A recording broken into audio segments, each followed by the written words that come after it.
नमस्कार मंडळी, आपले खूप खूप स्वागत आहे तन्वीज रसोई या यूट्यूब चॅनलमध्ये.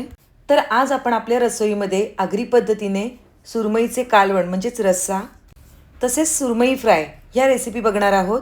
छोट्या व्हिडिओमध्ये आपण बऱ्याचदा मच्छी फ्रायची रेसिपी बघितलेली आहे, पण आज आपण येथे सर्व डिटेलमध्ये ही व्हिडिओ बघणार आहोत.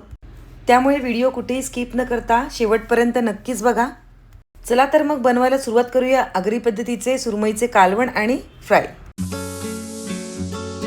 तर बाजारातून मी मस्तपैकी छान अशी मोठी सुरमई आणलेली. सुरमई एकदम फ्रेश आणि ताजी होती. मावशीकडूनच मस्तपैकी मी सुरमई कापून घेतलेली. आपण सुरमई स्वच्छ अशी धुवून घेऊया. सुरमई मी कालवणासाठी वेगळे पीसेस काढलेले आहेत आणि फ्रायसाठी वेगळे पीसेस काढलेले आहेत. तर आता आपण या दोघांचं सुद्धा मॅरिनेशन करून घेऊया, म्हणजे आपल्या मच्छीला छानपैकी चव येईल. तर सुरुवातीला मी दोन्ही पण मच्छींवर म्हणजे सुरमईवर हळद घालून घेते. तर रश्श्यामधल्या म्हणजे कालवणामधल्या मच्छीवर आणि तसेच फ्रायमधल्या मच्छीवर आपण व्यवस्थित अशी हळद घालून घेऊया. आता हळद घालून झाल्यानंतर आपल्याला ह्यावर मीठ घालून घ्यायचं आहे. आपण कालवणामध्ये तर सर्व नंतर घालणारच आहोत, पण आता फक्त मॅरिनेशनसाठी करून ठेवतोय कालवणाची तयारी. तर फ्रायवर सुद्धा आपण सर्व मीठ घालून घेतलेलं आहे. आता आलं लसणाची पेस्टसुद्धा आपण ह्यावर घालून घेऊया. तर या इथे मी आलं लसूण मिरची आणि कोथिंबीर ह्याची सर्व पेस्ट करून घेतलेली आणि ही सर्व पेस्ट सगळीकडे व्यवस्थित घालून घेऊया. आता इथे स्पेशली आपला जातोय आगरी मसाला आणि मी आगरी मसाला फ्रायसाठी 2 ते 2.5 चम्मच एवढा घेतलेला आहे. तो आपण सगळीकडे व्यवस्थित घालून घेऊया. मी कालवणामध्ये अगदी थोडासाच मसाला घालून घेते, कारण की आपल्याला फोडणीला नंतर सर्व तयारी करून घ्यायची आहे. मी चिंच अगोदरच पाण्यामध्ये भिजत घातलेली. आता व्यवस्थित असा चिंचेचा खोळ करून घेऊया आणि आपल्याला फ्रायवर हा चिंचेचा खोळ घालून घ्यायचा आहे.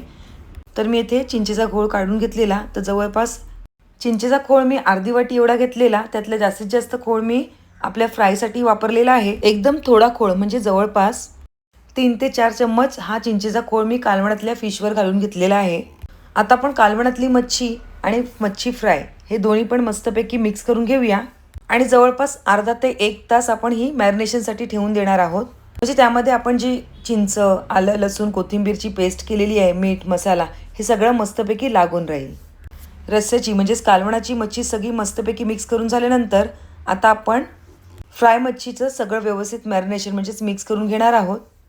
तर सर्व मच्छीला मीठ मसाला आलं लसूण कोथिंबीर मिरची याची पेस्ट व्यवस्थित लागेल या प्रकारे सर्व सुरमईच्या तुकड्यांना आपण छानपैकी मॅरिनेशन करून घेऊया.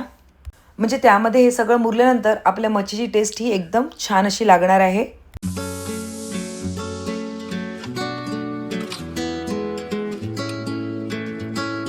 तर सर्व मच्छी फ्राय आपली मॅरिनेट करून झालेली आहे. ही आपल्याला 1 तासासाठी मस्तपैकी ठेवून द्यायची आहे. आता आपण वाटणाची तयारी करून घेऊया.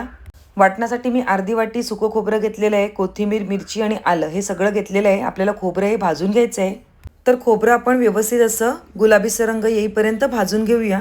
वाटणातील सगळंच सुकं खोबरं आपल्याला ह्यामध्ये रस्स्यामध्ये वापरायचं नाही आहे. यातील थोडंसंच मी खोबरं वाटण्यासाठी घेणार आहे, नाहीतर मग जास्त वाटण रस्स्यामध्ये होऊन जाईल. यासाठी आपल्याला सगळंच खोबरं काही ह्यामध्ये घ्यायचं नाही आहे.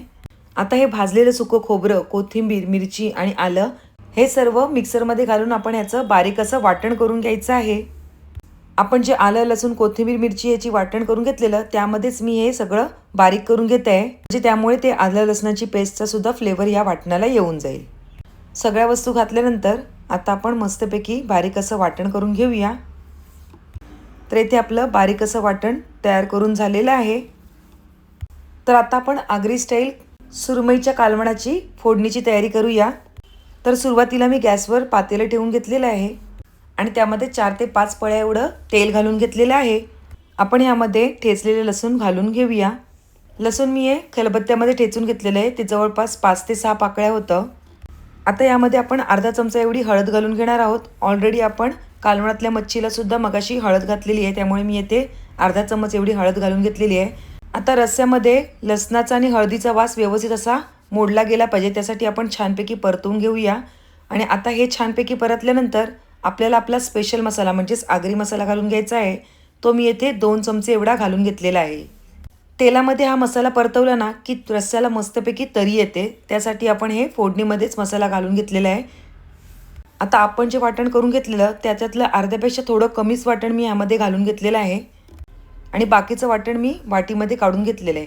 आता हा चिंचेचा जो खोळ करून घेतलेला आहे त्यात चिंचेचे पाणी मी ह्या मिक्सरमध्ये घालून घेते आणि व्यवस्थित असं सगळीकडून वाटण काढून घेते आणि ह्या रस्स्यामध्ये घालून घेते. त्यामुळे चिंचेचं खोळचं पाणीसुद्धा ह्यामध्ये जाईल आणि मिक्सरसुद्धा व्यवस्थित असा क्लीन होईल. मिक्सरच्या झाकणाला लागलेलं वाटणसुद्धा आपण ह्या चिंचेच्या खोळाने व्यवस्थित काढून घेऊया आणि हे सगळं पाणी आहे ते रस्स्यामध्ये घालून घेऊया. आता ज्याप्रमाणे आपल्याला कालवण हे पातळ पाहिजे, घट्ट आहे, ते आपल्यावर डिपेंड आहे. त्याप्रमाणे आपण ह्यामध्ये पाणी घालून घ्यायचं आहे. आता यामध्ये जेवढं होतं तेवढं मी चिंचेचा खोळ सर्व घालून घेतलेलं आहे आणि जसं पाहिजे त्याप्रमाणे पाणीसुद्धा घालून घेतलेलं आहे. आता सर्व काही व्यवस्थित मिक्स करून घेऊया. सर्व कालवण व्यवस्थित मिक्स झाल्यानंतर ह्यामध्ये आपण चवीपुरते मीठ घालून घेऊया आणि रस्स्याला मस्तपैकी उकळी येऊन देऊया. रश्श्याला व्यवस्थित उकळी आल्यानंतरच ह्यामध्ये आपल्याला सुरमई घालून घ्यायची आहे. म्हणजे कोणताही फिश रस्स्याला उकळी आल्यानंतरच आपल्याला त्यामध्ये मच्छी, फिश कोणताही घालून घ्यायचं आहे. त्याचं कारण असं की अगोदरच आपण जर मच्छी कालवणामध्ये घातली, मच्छी जास्त उकळली जाते आणि ती लगेच चुरते किंवा त्याची स्मॅश होऊन जाते. त्यामुळे उकळी आल्यानंतरच आपल्याला त्यामध्ये फिश घालून घ्यायचं आहे. आता सगळं मच्छी व्यवस्थितपैकी ढवळून घेऊया आपण. आता रस्सा अजून चविष्ट बनवण्यासाठी आपण यामध्ये कच्ची कैरीसुद्धा घालून घेऊया. आता कैरी घातल्यानंतर आपल्याला याला मस्तपैकी उकळ काढून घ्यायची आहे, म्हणजे आपली मच्छीसुद्धा छान शिजली जाईल. तर इथे आपल्या कालवणाला छान अशी उकळी आलेली आहे. एक 5 ते 7 मिनटं आपल्याला या कालवणाला मस्तपैकी उकळी काढून घ्यायची आहे. म्हणजे त्यामुळे वाटण, मसाला, आंबा वगैरे सगळं छानपैकी कालवणामध्ये मिक्स होऊन येईल. रस्स्यामधील किंवा कालवणामधील मच्छी ही लगेच शिजली जाते. वाफेवर झाकण ठेवल्यानंतर सुद्धा आपल्याला 5 मिनटं असंच कालवण उकळून द्यायचं आहे.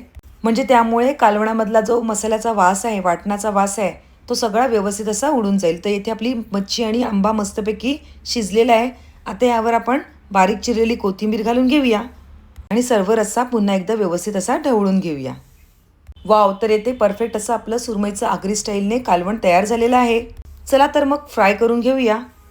जवळपास आपलं मॅरिनेशन करून 1 तास झालेलं आहे. आता यामध्ये मी तेल घालून घेतलेलं आहे, त्यामध्ये लसूण ठेचलेलं घातलेलं आहे. फिशमधलं करपलेलं लसूण हे खायला खूप मजा येते, त्यामुळे थोडंसं असंच लसूण टाकलेलं आहे, कारण की ऑलरेडी आपण ह्याला मॅरिनेशन करून घेतलेलं आणि तेलाला आणि मच्छीला फ्लेवरसुद्धा खूप छान येईल. मॅरिनेट केलेल्या आपण तुकडे ह्यामध्ये घालून घेतलेले आहेत. आता मस्तपैकी याला एक साईडने फ्राय होऊ देत आणि आपण याला पलटी मारून घेऊया. रवा लावण्यापेक्षा आहे ना, असंच जर मच्छी फ्राय केली ना की त्याची टेस्ट अजून खूप छान लागते. त्यामुळे मी अशीच चिंच, आलं, लसूण ह्याची पेस्ट लावून मच्छी फ्राय करायला घातली आहे. मच्छी तेलात घातल्यानंतर लगेचच आपल्याला पलटी मारायची नाही आहे. एक 2 ते 3 मिनटं झाल्यानंतर आपल्याला मच्छी पलटी करून घ्यायची आहे. तसंच एकदम स्लोसुद्धा गॅस ठेवायचा नाही आपल्याला. या ठिकाणी आपल्याला मीडियम असा गॅस ठेवायचा आहे आणि मीडियम गॅस ठेवल्यानंतर 2 ते 3 मिनटानंतर आपल्याला मच्छी पलटून घ्यायची आहे. तर इथे एकदा मच्छी पलटून झालेली आहे. पुन्हा 1 ते 2 मिनटं झाल्यानंतर आपण ही मच्छी पलटून घेऊया. अशी 2 ते 3 वेळेला आपल्याला मच्छी पलटून घ्यायची आहे. तर इथे आपल्या मस्तपैकी सर्व तुकड्यासुद्धा फ्राय झालेले आहेत. तर वाव, बघितल्यानंतरच खूप छान दिसते डिश. आपल्या इथे आगरी स्टाईल रस्सा तयार झालेला आहे. तर ती मी डिश मस्तपैकी सर्व करून घेतलेली आहे. आता आपण प्रॉपर अशी डिश तयार करूया. त्यासाठी मी भाकरीसुद्धा तयार करून घेतलेली. भाकरीसुद्धा मस्तपैकी टम अशी फुगलेली भाकरीसुद्धा तयार आहे. चला तर आपण आपली डिश मस्तपैकी सर्व करून घेऊया. तर इथे आपली मस्तपैकी आगरी स्टाईलची सुरमई थाली तयार झालेली आहे. रस्सा तयार झालेला आहे, फ्रायसुद्धा तयार झालेली आहे आणि आपण डिशसुद्धा मस्तपैकी सर्व करून घेतलेली आहे. तर तुम्हाला माझी आजची ही आगरी स्टाईलची सुरमई करी आणि सुरमई फिश फ्राय ही डिश कशी वाटली नक्कीच कमेंटद्वारे कळवा आणि आवडली असेल तर पटकन एक लाईक करा. तसेच तुमच्या फ्रेंड्स आणि रिलेटिव्ह सोबत आपली ही लिंक शेअर करा. पुन्हा एक नवीन रेसिपी घेऊन येऊया. तोपर्यंत बाय बाय. थँक्यू.